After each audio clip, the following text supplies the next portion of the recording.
So tomorrow is Valentine's Day. How does that make you feel? There's this prevailing message in our culture that tells us that we're somehow more complete or whole as a human being if we're in a relationship. This is rubbish, but you probably know that in your head. So many of the songs that we hear, or the videos that we watch, or the things that we read subtly convince us that we are half of a person, and that if we find this other half, we'll be somehow more complete or whole. But relationships aren't simply the sum of two people. I think they're more powerful than that. I think they're more like the product of two people. So if you start with two halves and you multiply them together, you end up with even less than what you started with.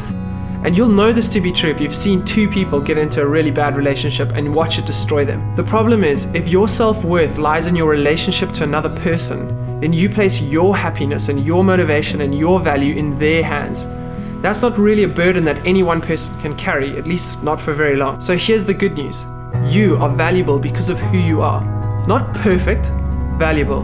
And you don't need to be in a relationship to feel valuable. Relationships can be great and life-giving. I'm not trying to convince anyone here to become a loner. All I'm trying to say is, you need to stop waiting for someone to tell you that you're valuable before you really believe it. I've read so many of your guys' stories, and you guys have such incredibly inspiring dreams. And so the reason that I spend so much time on this channel is because I believe that you guys can make those come true. So if I believe in you and you believe in yourself, do we really need to wait for some guy or girl to come around before you can start working towards the life that you've always wanted? I think two's enough. So whether you are in a relationship or not, I want your commitment to working on yourselves this year. So if you're in and amped and ready to take on this year, I want you to give this video a thumbs up.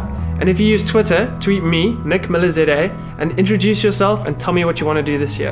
And if you don't know, just say, I'm in and ready for an adventure, and we'll work it out together. So happy Valentine's Day, or should I say Valuetine's Day.